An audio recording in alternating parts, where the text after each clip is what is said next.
everyone, welcome to this session of previous year question papers discussion. In this session, we are going to discuss about polity sections previous year question paper of 2015 and 2016. So, why are we discussing these 2 years combinedly? Generally, we discuss 1 year per session.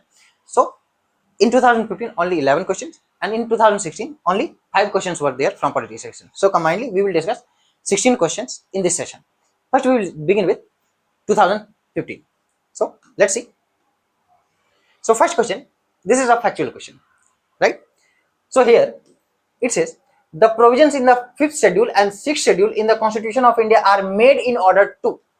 So, directly you can see this question is related to 5th and 6th schedule, right? And from prelims perspective, I would like to suggest you that remember all the parts and schedules of Indian Constitution, all the words, all the keywords of preamble, all the articles of fundamental rights, directive principle of state policy, and all fundamental duties. These facts are very important from your prelims perspective, right? And on an average, you will find that 1 or 2 questions from these facts, right? So, if you know the schedules, you can take, or it will take hardly few seconds. So, first option says protect the interest of scheduled tribes, right? So, no need to go here and there, right? But as I suggest that even you have found the right answer in the first option, in spite of that, you should read all the other options, right? Do not commit such type of mistake that I have found the right. Sometimes you may commit a mistake. So, read all the options carefully. Second option, determine boundaries between states. No, it is dealt under Article 3 and 4 of Indian Constitution. So, this is not the right answer. C, determine powers, authorities and responsibilities of panchayats. Again, no. Why? Panchayat is related to part 9, schedule 11, right? And it is talking about 5th and 6th schedule. So, again, option C is also not the right answer. Option D, protects of interest of all border states. No, there is no such provision in the Constitution of India, right? No particular schedule in the Constitution of India regarding all borders states, right? So, option A is the right answer. 5th and 6th schedule are related to protecting the interest of scheduled tribes, right? And here I would like to tell you that article, this is the right answer. So, article 244 clause 1 and clause 2, right? These are related to 5th and 6th schedule. Simple. Here is the explanation. You can pause the video and you can read, right? I have already explained. Next, second question. So, this is a conceptual question, not factual question, right? It says, consider the following statements regarding directive principle of a state policy, right? Statement 1, it says, the principle spells out the socio-economic democracy in the country. Obviously, the aim and objective of directive principle of state policy is to ensure what? Socio-economic democracy in India. So, first option is correct. First statement is correct. Second statement, the provisions contained in this principle are not enforceable by any court. Obviously, if you study article 37, it clearly mentions that directive principle of state policy are non-justiciable in nature, means they cannot be enforced in the court of law. You cannot knock the door of judiciary for their enforcement. So, this is also correct. So, go for option C. Both A and both option means statement 1 and 2 are correct. Clear? Here is the explanation. You can read. Next, again, that is related to directive principle of state policy. So, see how such topics are important, right? As I mentioned, preamble, directive principle of state policy, fundamental rights, fundamental duties, schedules, parts are very important from your prelims perspective, right? So, it says the ideal of welfare state in the Constitution of India is enshrined in its first preamble.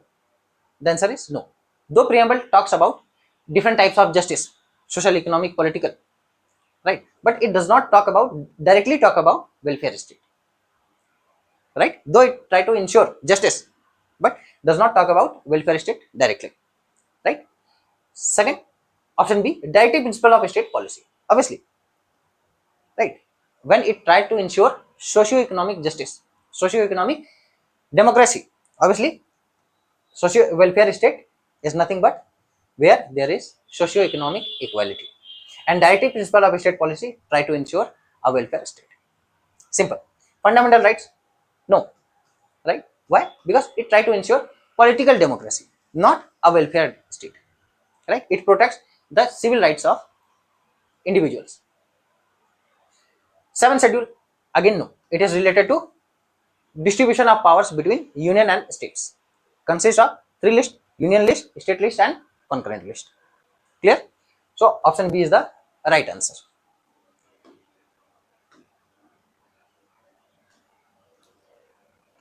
Next,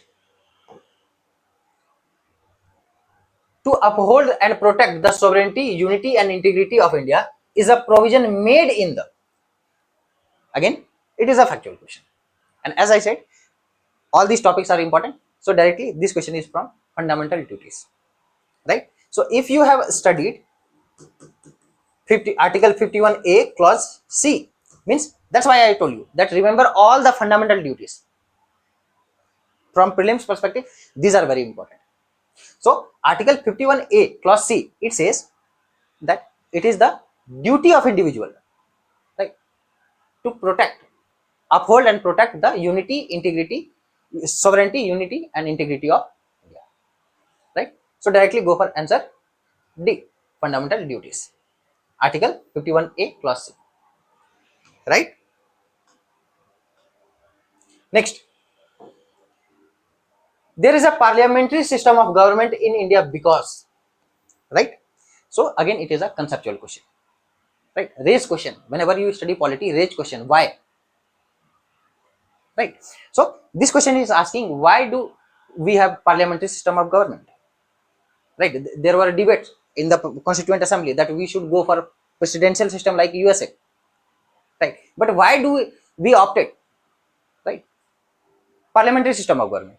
The most important reason is it ensures accountability of our elected leaders. Right? See, in parliamentary form of government, right, and presidential form of government, right, both have their own pros and cons.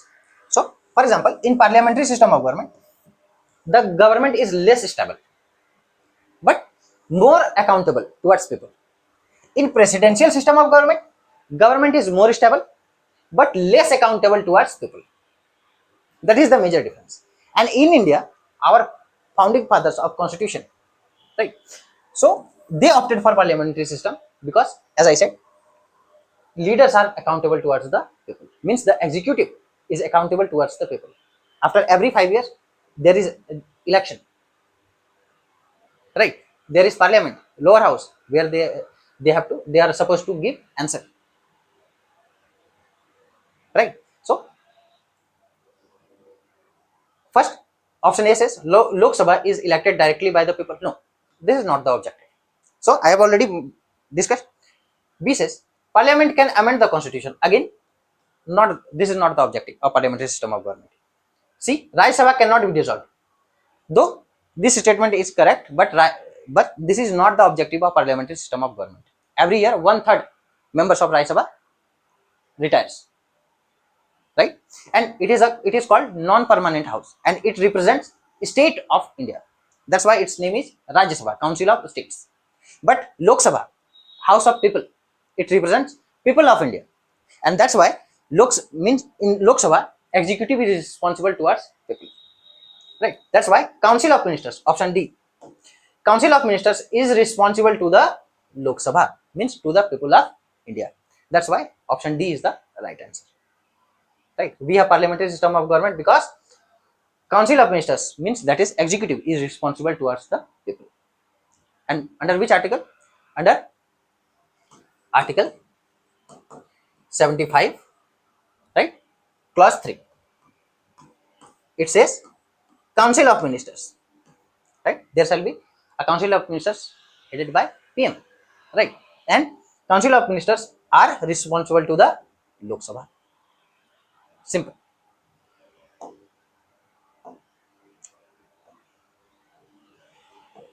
Now, sixth question. It says, consider the following statements. The executive power of the Union of India is vested in the Prime Minister. Right? So, whole statement is correct, but here this word is not correct. It is not the Prime Minister, it is the President of India. Means the executive power of the Union of India is vested in the President of India, not Prime Minister of India. That's why read the statements carefully. Right? And here, if you study Article 53, right, clause 1.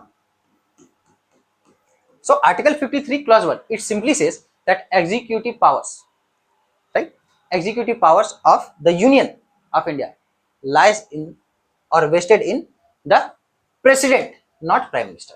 So this statement is incorrect. Second statement, the Prime Minister is the ex officio chairman of the Civil Service Board. Again, wrong statement. Why? Because Cabinet Secretary, right, Cabinet Secretary is the ex officio chairman of Civil Services Board. Right? You must be knowing Cabinet Secretary. He is the senior most civil servant in the country. Right? And he is appointed by the Prime Minister. So, Cabinet Secretary is the ex officio chairman of the Civil Services Board, not Prime Minister. So, both his statements are incorrect. Go for option D. Neither one nor two. Clear? Next. Seventh question. It says, consider the following statements. The Rajya Sabha has no power either to reject or amend a money bill. Obviously, yes, this statement is correct. Clear? If you study Article 109, it simply says that it can be introduced only in the Lok Sabha, not in the Rajya Sabha. And Rajya Sabha has no power either to reject or amend a money bill. It can simply discuss the money bill, but it cannot amend or reject. It can suggest certain reforms, but it depends on the Lok Sabha whether to accept that such suggestions or not. But Rajya Sabha has no power to amend or reject money bill. Clear? Second, Rajya Sabha cannot vote on demands for grants. Wrong. Right? So, this statement is, it says Rajya Sabha cannot vote on demands for grant. Simple. So, here this statement is correct. Clear? So, Article 113. So, 113, it simply says, it talks about demand for grants. And what is demand for grants? Demand for grants are specific expenditure proposal from Consolidated Fund of India. Simple. So, Rajya Sabha cannot vote on demands for grant. This statement is correct. Clear? Second, third statement, the Rajya Sabha cannot discuss annual financial statement. Right? So, annual financial statement, it means commonly it is called budget. Right? So, right, this statement is correct. This statement is correct, but this statement is incorrect. Why incorrect? Because like Lok Sabha, Rajya Sabha can also discuss annual financial statement, that is budget. Right? As per Article 112, that talks about annual financial statement. Right? So, both Lok Sabha and Rajya Sabha can discuss annual financial statement, commonly known as budget. So, only statement 1 and 2 are correct. So, go for option B. 1 and 2 are correct. Next statement. Next question. So, when a bill is referred to a joint sitting of both the houses of parliament, it has to be passed by. So, it talks about joint sitting, and joint sitting is mentioned under Article 108. Right? Article 108 of Indian Constitution talks about joint sitting of both the houses in case of deadlock.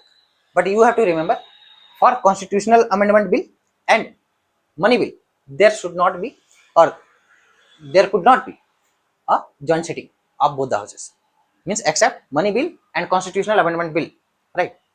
There is a provision of joint sitting under article 108 in case of deadlock between both the houses, right? So here the resolution has to be passed by what?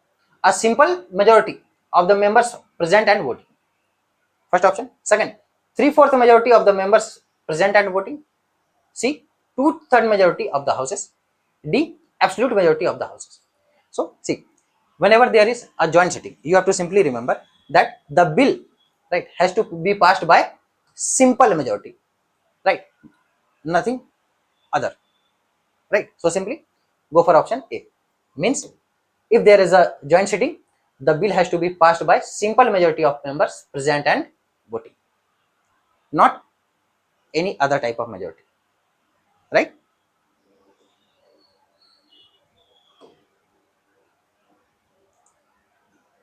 Next, who or which of the following is custodian of the Constitution of India? Here confusion arises, right? So custodian, right? So mainly custodian means guardian.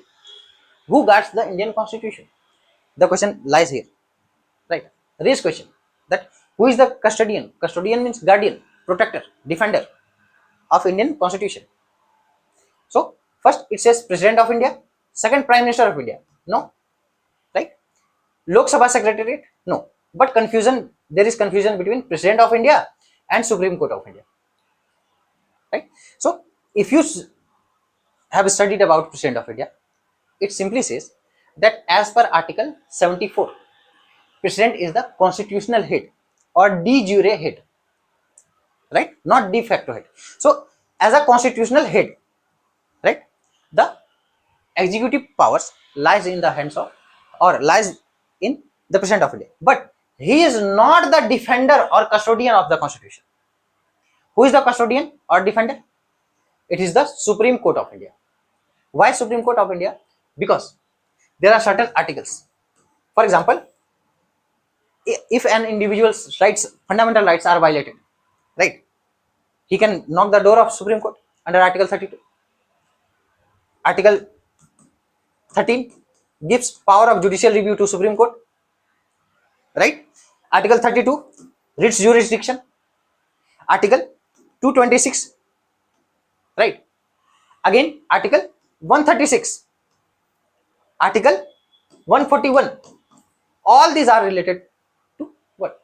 All these articles give power to Supreme Court, right? Though Article 226 is related to High Court, right? But as a Supreme Court, you have to remember that Article 13, Article 32, Article 136, Article 141, right?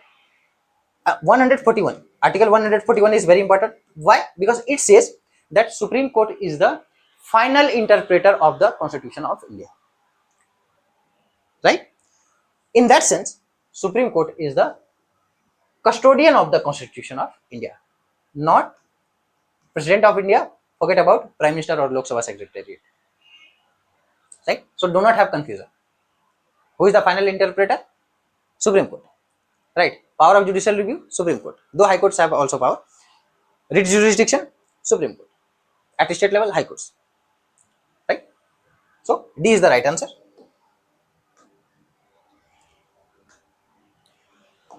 Next question.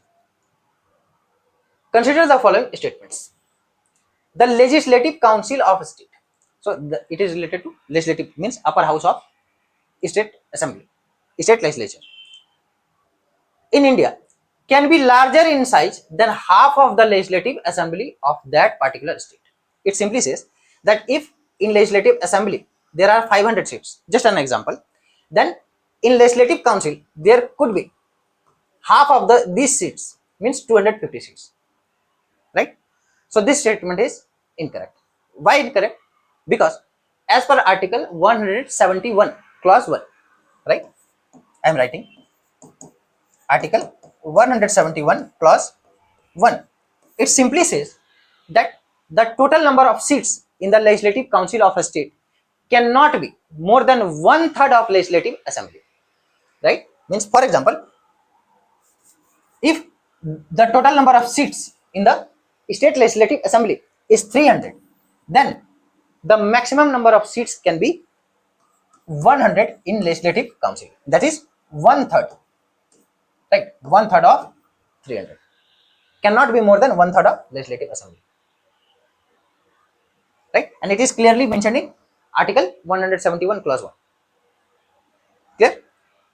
Second statement, the governor of state nominates the chairman of legislative council of that particular state. The answer is again incorrect. Why incorrect? Because the chairman of the legislative council, right, are elected by the members of that house, not by the governor. Clear? Just like chairman of Rajya Sabha. So chairman of legislative council is elected by the members of that council, not by the governor. So both statements are incorrect. Go for option D. Neither one nor two. Now 11th question and last question of 2015. The fundamental object of Panchayati Raj system is to ensure which one among the following. Right. So what is the fundamental object of Panchayati Raj system? First, people's participation in development. Obviously, this is one of the most important object behind the Panchayati Raj system, that people's participation is necessary. Right? They could participate in the process of development. Right? They could understand their own necessities, right? Requirements. Political accountability, no. Right? Generally, Panchayat does not ensure political accountability. Though question members, right, and at grassroots level, Gram Sabha, right, members can ask questions to their representatives, but political accountability is not the objective. Third, democratic decentralization. Obviously, when people's participation is ensured, right, there must be democratic decentralization. Clear? Means people from top to bottom, right? Powers, or you can say authorities, move in the hands of people. So this is called democratic decentralization. Financial mobilization, no. This is also not the objective of Panchayati Raj system. So only two statements, first and third, are correct. Right? So go for option C. C is the right answer. Right? C. If you study two articles, right? Now here is the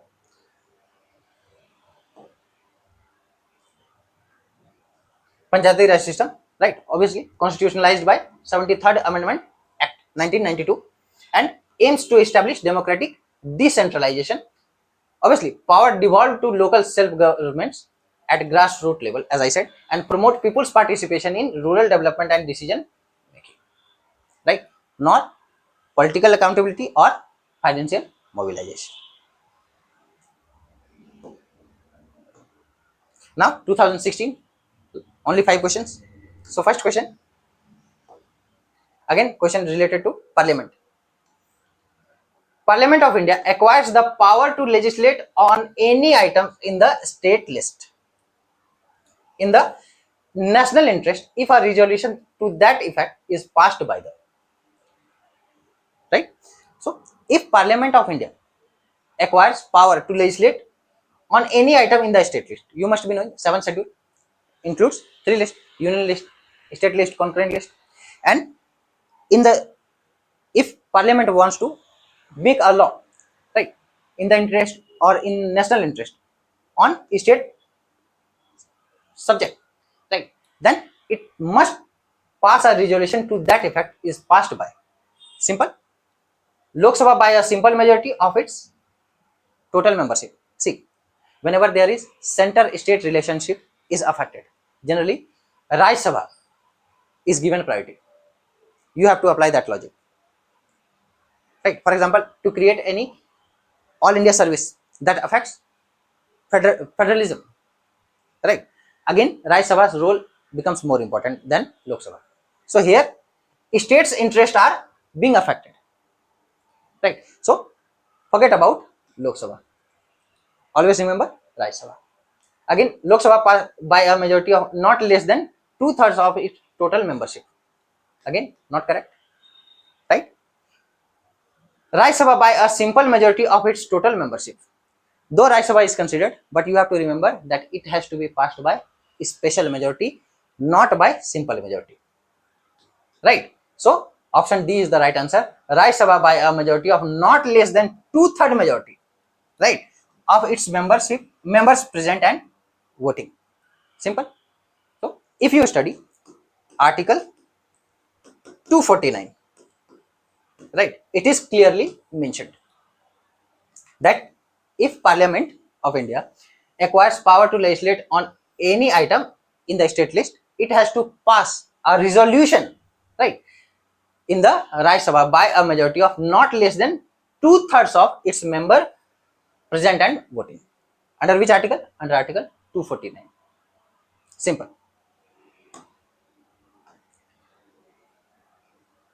Next, which of the following statements is or are correct? A bill pending in the Lok Sabha lapses on its prorogation. So prorogation means what? End of session, right? So there are three sessions: budget session, monsoon session, and winter session. So when one session ends, it is called prorogation of a session. Simple. So if a bill pending in the Lok Sabha lapses on its prorogation, clear? The answer is right. Means this statement is incorrect. Simple. Second statement: a bill pending in the Rajya Sabha which has not been passed by the Lok Sabha shall not lapse on dissolution of Lok Sabha. Right? So this statement is correct. Clear? Means if a bill is pending in the Rajya Sabha and during that time Lok Sabha dissolves, then the bill will not lapse. Simple. So go for option B. Option B. Only second statement is correct. Only two.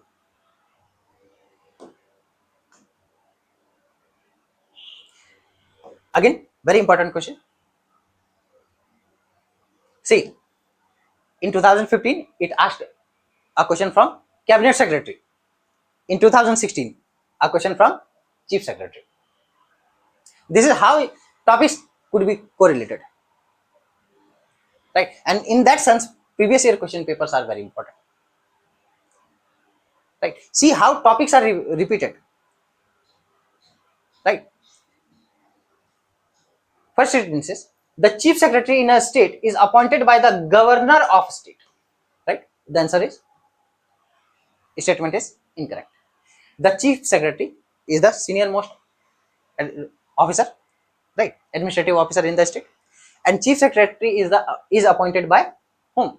Chief Minister, not Governor. You have to remember that Chief Secretary is appointed by the Chief Minister, not the Governor. In the same sense, the Cabinet Secretary is appointed by the Prime Minister, right? Second statement: Chief Secretary in a state has a fixed tenure. No. Again, Chief Secretary does not have any fixed tenure. Though in the first Administrative Reform Commission, ARC recommended that at least there should be 2 to 3 years fixed tenure for a Chief Secretary, but it has not been implemented yet. So Chief Secretary doesn't in a state has no fixed tenure, right? So both statements are incorrect. Go for option D.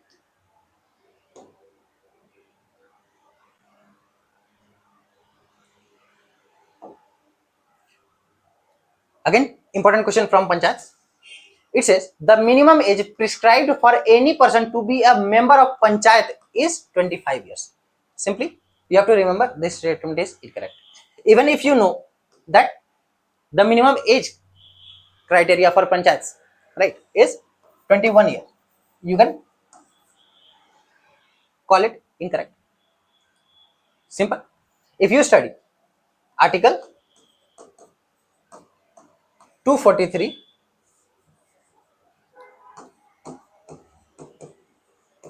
Article 243, right?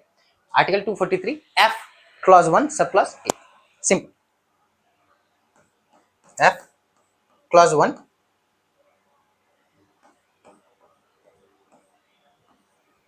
subclause A, right? So it clearly mentions the minimum age criteria for becoming a member of panchayat, and it is 21 years, not 25 years. So first statement is incorrect. Second statement, a panchayat reconstituted after premature dissolution continues only for the remainder period, right? So this statement is correct. Why correct? For example, generally in most of the states, the tenure of a panchayat is 5 years, right? But due to some reason, whatever political or any other reason, if it is dissolved before 5 years, for example, just 3.5 years, right? The panchayat dissolved after 3.5 years. So remaining period is just 1.5 years. So if the panchayat is reconstituted again, it will work for this remaining period, right? And where it is written? It is written under Article 243 Clause E, Article 243E Clause 4, right? So go for option B. Only second statement is correct.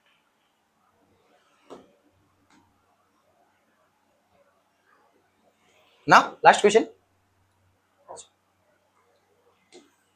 With reference to Gram Nyayalayas Act, which year? 2008, right? Which of the following statements is or are correct? Clear? So this question is related to Gram Nyayalayas Act 2008, though year is not mentioned. First statement says, as per the act, Gram Nyayalayas can hear only, as I said, whenever you find such words, only, all, none, be careful. It says, it can means Gram Nyayalayas can hear only civil cases and not criminal cases. Absolutely wrong. Why wrong? Because as per section 11 of Gram Nyayalayas Act 2008, it says that Gram Nyayalayas can hear both type of cases, whether it is criminal or civil cases, right?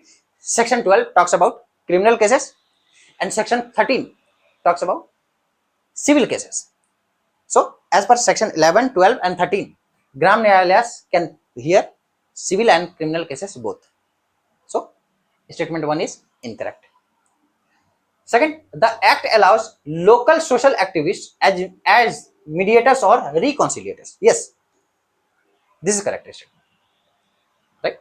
Means Gram Nyayalayas Act, it provides or it has provision that allows local social activists, social reformers, right, as becoming mediators or reconciliators. So go for option B. B is the right answer. So in this session, we have discussed 2015 and 16's Polity PYQs. Thank you.